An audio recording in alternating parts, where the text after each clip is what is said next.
Fala galera, tudo bem com vocês? Olha só, hoje nós vamos entrar aqui então em um novo tópico de aula, tá? Deixamos agora a parte do equilíbrio de lado e hoje iremos iniciar então um bate-papo sobre a coordenação. Antes de falar sobre coordenação, é interessante só a gente resgatar alguns conhecimentos já adquiridos, que por exemplo o cerebelo ele é responsável pelo controle da refinação, né, do movimento fino, digamos assim, movimento motor. Então esse movimento assim mais harmonizado, ele vai ser dado a partir do cerebelo. Logo, o paciente que tem uma lesão cerebelar vai acabar então tendo essa desarmonia. Mas o que seria essa harmonia entre músculos agonistas, antagonistas, sinergistas e fixadores? A essa harmonia nós chamamos de coordenação. Logo, pacientes que tenham algumas alterações, em especial, por exemplo, uma lesão cerebelar, que ele acabe agora perdendo esse grande maestro que iria então fazer essa harmonia entre os músculos agonistas, antagonistas, sinergistas e fixadores, a este paciente nós falaremos que ele vai ter uma alteração da sua coordenação. É assim que nós vamos iniciar. Beleza, então, já começando agora a se situar então, nesse mundo da coordenação, vamos entender agora aqui o seguinte ponto. Com relação ao movimento em si, para executar o movimento, nós utilizamos os músculos agonistas, né, sendo que eles, ao se contraírem, eles irão executar o movimento simultaneamente. Os músculos antagonistas, eles irão relaxar ou então diminuir o seu tônus muscular para facilitar este movimento do meu agonista. Simultaneamente, músculos sinergistas irão meio que reforçar, né, essa contração aqui do meu agonista. E existem também músculos fixadores, né, que são músculos que vão meio que impedir o deslocamento do meu membro. Ou seja, eu vou manter o membro naquele mesmo lugar enquanto eu estou executando o meu movimento. Logo, para eu fazer um simples movimento de flexão do meu antebraço, eu vou utilizar músculos agonistas, antagonistas, músculos sinergistas e também músculos fixadores. Tudo isso em harmonia, tudo isso com uma grande coordenação, né? Tudo isso com uma ordem.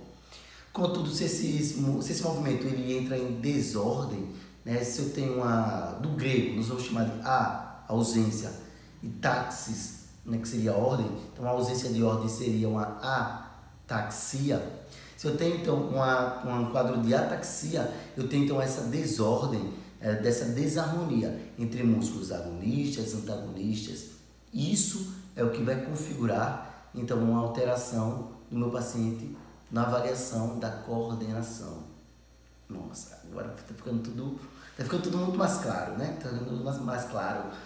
Dentre esta relação, né, de agonista para antagonista, existe uma coisa chamada de dismetria. Dismetria vai ser o primeiro, digamos assim, exame que nós iremos aprender a avaliar hoje.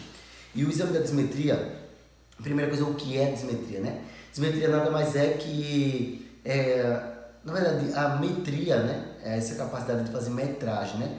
Então, é você conseguir meio que alcançar ou metrar uma distância de um movimento. Ou seja, no momento que eu vou pegar um copo de água, o meu cérebro ele vai calcular a distância entre a minha mão e esse copo para que eu consiga pegar esse copo sem errar, nem passar demais ou ficar um pouco antes. Isso tudo é uma metria. A dismetria, o exame da dismetria, é quando eu tenho essa incapacidade, né, de avaliação, quer seja da distância do movimento, da velocidade do movimento ou da potência do movimento. Então, quando eu passo, né, do meu objeto, do meu ponto que eu quero alcançar, eu vou chamar de hipermetria, que é de longe o mais comum. E quando eu ficar um pouquinho antes, quando eu não alcançar um objeto, eu vou chamar de hipometria, que é o menos comum. Mas algumas vezes, por exemplo, eu posso fazer esse movimento um pouquinho mais rápido, mais brusco, e outras vezes um movimento mais lento, como se estivesse parando para conseguir alcançar. Essa alteração do movimento também estará dentro da dismetria. a potência do movimento também estará dentro da avaliação da dismetria. E como é que eu avalio a dismetria, então? Para avaliar a dismetria, eu vou solicitar, primeira coisa, antes de tudo, solicitar e demonstrar para o paciente. Porque todos os exames que nós iremos fazer aqui na coordenação são exames que, ao explicar de forma verbal, pode causar um pouco, digamos assim, qual a palavra mesmo? Fugiu para minha mente. Pode causar uma confusão na interpretação do paciente, tá? Logo, você irá explicar o movimento para o paciente e executar na frente dele. Depois você solicita que ele execute em sua frente. Tudo bem? Vamos lá iniciar então. Com relação ao exame da dismetria, o primeiro exame que nós iremos fazer é o chamado índex nariz. Então, vou solicitar que o paciente ele estenda o seu membro superior, né, deixe totalmente estendido, e depois ele vai tocar a ponta do dedo indicador, a ponta do nariz.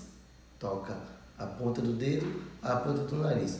Pode iniciar primeiro de forma lenta e depois você acelera e faz de forma rápida. Primeiro com os olhos abertos e em seguida com os olhos fechados. É assim que você vai avaliar o índex nariz. Primeiro, sempre avaliando um membro e em seguida avaliando o outro membro. Sempre comparando um lado com o outro. Existem testes mais refinados do que o índex nariz. Existe, por exemplo, o teste que é chamado de índex nariz índex, em que o paciente ele irá estender o membro superior, tocar o dedo na ponta do nariz e em seguida tocar na ponta do dedo do avaliador. O avaliador pode ainda sensibilizar esse teste ainda mais, onde ele irá, por exemplo, afastar o seu dedo, deixar o seu dedo em movimento para que o paciente consiga procurar ou ir em busca do dedo do avaliador, tá? Tomar cuidado, tá? Que isso aqui é um ponto crucial e as professoras costumam pegar muito no pé durante a prova prática, que é comum que no início o examinador, lá quando vai fazer o exame, ele tente meio que, entre aspas, inconscientemente ajudar o paciente. Então o paciente ele vai tocar na ponta do nariz e ele vai estar lá procurando o dedo do avaliador. E muitas vezes inconscientemente o avaliador ele vai meio que botar o dedo na frente do dedo do paciente para facilitar, para ajudar o paciente. Isso está errado. Você tem que afastar o seu dedo e deixa o paciente buscar o seu dedo. Tudo bem? Então toma cuidado com essa pegadinha durante a avaliação da prova prática. Mas vamos lá. Então já aprendi a fazer o índex nariz, o índex nariz índex. Existe também outras formas de você refinar ainda mais esse exame. Como por exemplo, existem refinações que não são utilizadas lá por nós no Hospital Universitário da Universidade Federal de Alagoas, mas que existem nas descrições dos livros. Como por exemplo, colocar uma resistência com alguns dedos, por 2 dedos do avaliador no antebraço do paciente, enquanto o paciente vai fazendo a busca do índex nariz. Então o paciente ele vai ter que vencer essa resistência que o avaliador vai estar colocando e ao mesmo tempo buscando acertar a ponta do nariz. Existem diversas formas de sensibilizar. Contudo, lá no nosso exame nós vamos utilizar apenas o índex nariz e o índex nariz índex. Tudo bem?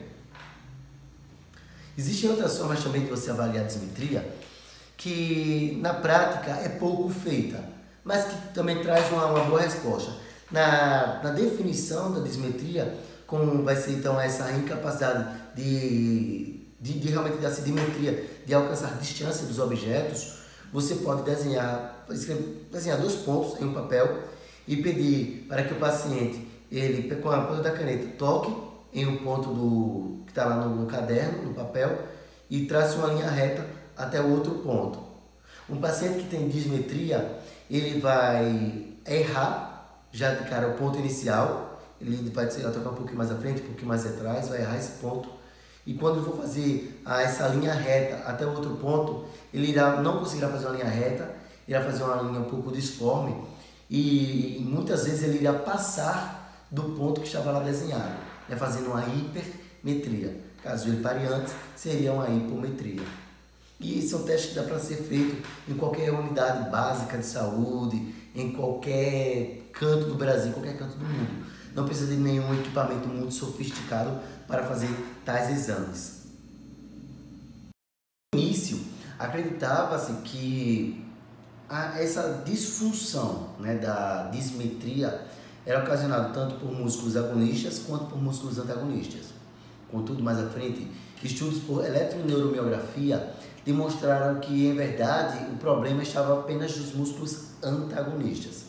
Logo, no momento que eu solicito o paciente fazer, por exemplo, o índex nariz, o paciente está vindo fazer o índex nariz, nesse momento, os meus músculos antagonistas deveriam começar a contrair para brecar o movimento e assim acertar o alvo. Contudo, como o problema está nos músculos antagonistas, eu perco um momento de força para iniciar a contração dos antagonistas. E é justamente por isso que o paciente vai passar o dedo e surgir a hipermetria, que eu falei para vocês, era de longe a mais comum, justamente por isso. Então, assim, não existe apenas a dismetria, a avaliação da dismetria apenas nos membros superiores. Existe também a avaliação da dismetria nos membros inferiores. E como é que se dará isso? A partir de um exame chamado de calcanhar, joelho, crista tibial, hálux, ou como nós chamamos lá na UFAL, apenas de calcanhar, joelho. Simplesmente assim.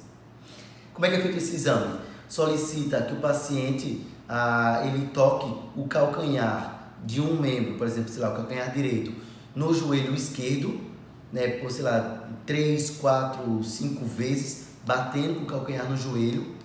Em seguida, ele vai deslizar com a ponta do calcanhar pela crista tibial até chegar ao dedo, até chegar no hálux. Em seguida, retornar até o joelho.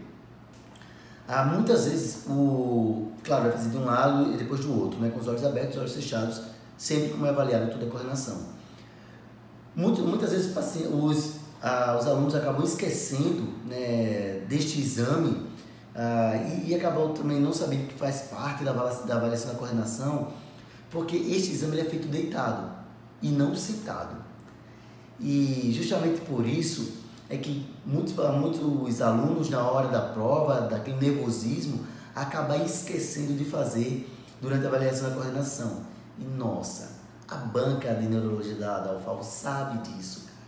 Como ela sabe disso, vai cair demais a necessidade de você fazer o calcanhar joelho em um paciente que tenha um quadro, por exemplo, de uma ataxia cerebelar. Lá no final do curso, nós iremos ter algumas aulas, alguns bate-papos, na verdade, assim, mais direcionados para a prova, né, com as últimas questões que vieram caindo nos últimos anos. E vocês vão perceber que é clássico cair um paciente com ataxia cerebelar, é clássico. E o paciente que vai cair com ataxia cerebelar, eu já falei para vocês, lá na primeira aula, que uma das pegadinhas clássicas era saber se tinha Romberg ou não, e não tem Romberg com ataxia cerebelar. E outra coisa é você lembrar de fazer o teste de calcanhar-joelho na busca da dismetria nos membros inferiores. Tá? Mas calma, nós teremos uma aula somente sobre ataxia cerebelar mais à frente. Enquanto a gente estiver falando sobre ela, nós iremos passar o exame neurológico totalmente direcionado. Mas agora eu quero que você saiba disso, que o exame de dismetria ele pode ser feito tanto nos membros superiores quanto nos membros inferiores. Tudo bem? Vamos entrar agora em um outro, digamos assim, grupo, né, de exames dentro da coordenação, que os exames que buscarão prejuízos tanto dos músculos agonistas quanto dos músculos antagonistas, já que eu já falei para vocês que a dismetria era apenas nos músculos antagonistas, beleza? E quem vai então aí liderar este grupo? Primeira coisa é saber que a capacidade, né, de você fazer movimentos rápidos e alternados é chamado de diadococinesia. Já a incapacidade de fazer um movimento rápido e alternado é chamado de disdiadococinesia. E a busca pela disdiadococinesia será então a busca no teu paciente pela incapacidade de fazer movimentos rápidos e alternados. Em outras palavras, buscar o paciente que não esteja mais agora uma harmonização entre os músculos agonistas e os músculos antagonistas, tá? Como é que eu posso fazer isso? De forma, digamos assim, mais grosseira, solicitando que o paciente faça uma pronação, uma supinação da mão, por exemplo, da mão direita, ele vai fazer com você assim, batendo a palma da mão e em sequência o dorso da mão. Sempre começa lento, depois pede para o paciente acelerar, sempre primeiro com os olhos abertos e em seguida com os olhos fechados. Faço sempre com uma mão e em seguida com a outra. Eu posso sensibilizar ainda mais esse exame e solicitar, por exemplo, o paciente, ele toque a ponta do seu índex, a ponta do seu indicador na ponta do seu polegar e em sequência a ponta do seu dedo médio, de forma rápida e alternada. A capacidade de fazer isso é chamada de diadoxinesia. Já a incapacidade de fazer isso é chamado de disdiadoxinesia. Sempre faço com a mão, depois com a outra. Sempre com os olhos abertos e em seguida com os olhos fechados. Tudo bem? Eu posso sensibilizar ainda mais esse exame. E agora não mais fazer o toque entre o indicador e o dedo médio apenas, mas sim passar indicador, dedo médio, dedo anelar e dedo mínimo, indo e depois voltando, tá? De forma rápida e alternada, sempre com os olhos abertos e depois com os olhos fechados, sempre com a mão e depois com a outra, sempre comparando um lado com o outro. Nunca esqueça disso, sempre comparando um lado com o outro. Tudo bem? O terceiro grande exame que nós iremos fazer aqui na busca da coordenação, né, será o movimento, a busca do sinal de rebote, o teste de rebote, tá? E o que seria então o rebote? O rebote nada mais vai ser que você solicitar o paciente fazer a flexão do antebraço com muita força, toda a força que ele tiver. Enquanto isso, você com uma mão estará segurando o antebraço dele, e à medida que vai fazer muita força, você vai soltar de forma repentina este braço, esse membro superior do teu paciente. E a ideia é que se ele está fazendo muita força do músculo agonista e ele tiver uma disfunção entre o músculo agonista e antagonista, o músculo antagonista não vai conseguir brecar o movimento. Então o paciente vai colidir com o próprio rosto, vai socar o próprio rosto. E é óbvio que eu não quero isso para o meu paciente. Logo, com a outra mão, eu irei proteger o rosto do meu paciente. Então, quando ele colidir com o soco, ele irá bater na minha mão. E assim eu vou proteger o rosto do meu paciente. Tá? E essa é a busca do rebote, ou rebote de Holmes, ou rebote de Stewart Holmes. Vocês vão achar de diversas formas aí na literatura, tá? Mas você tem que saber é que é uma disfunção entre os músculos agonistas e os antagonistas. O agonista está fazendo muita força e o antagonista está lá bobão, não está conseguindo brecar o movimento. Não conseguir brecar, a ideia é que o paciente soque o próprio rosto, tá? Esses são os 3 exames que nós iremos fazer lá na UFAL. Existem outros exames que comumente eu faço, tá? Mas que normalmente não são cobrados lá para que todo mundo faça, mas eu acho interessante que a gente conheça. Como, por exemplo, no exame, por exemplo, para avaliar o membro inferior, eu posso solicitar que o paciente ele desenhe um 8 com o pé no chão ou no ar, e eu vejo se esse desenho ele estava bonitinho, estava simétrico, ou estava um desenho totalmente bagunçado, tá? Totalmente disforme. Eu posso ou solicitar fazer um 8, ou então uma bola, um círculo. É chamado teste do círculo ou teste do 8. Eu posso solicitar fazer meio que esse índex nariz, sabe? Só que com o membro inferior. Ou seja, eu vou flexionar o meu membro inferior e vou tentar tocar com a ponta do meu hálux na ponta do dedo do meu avaliador. Mas são exames assim, que comumente não são feitos. Existem algumas coisas que eu acabo sempre avaliando, isso já na anamnese, em que eu sempre costumo perguntar sobre a caligrafia do paciente. Algumas doenças neurológicas, elas vão deixar a letra do paciente bem pequenininha, a chamada micrografia, que é o caso, por exemplo, do paciente que tem doença de Parkinson. O paciente que tem Parkinson, com o passar do tempo, vai diminuindo o tamanho da letra e o paciente vai adquirindo uma micrografia. Já o paciente que tiver, por exemplo, uma lesão cerebelar, uma ataxia cerebelar, este paciente ele vai até começar a escrever normal, mas à medida que vai escrevendo parece que as letras vão ficando maiores, é uma macrografia, tá?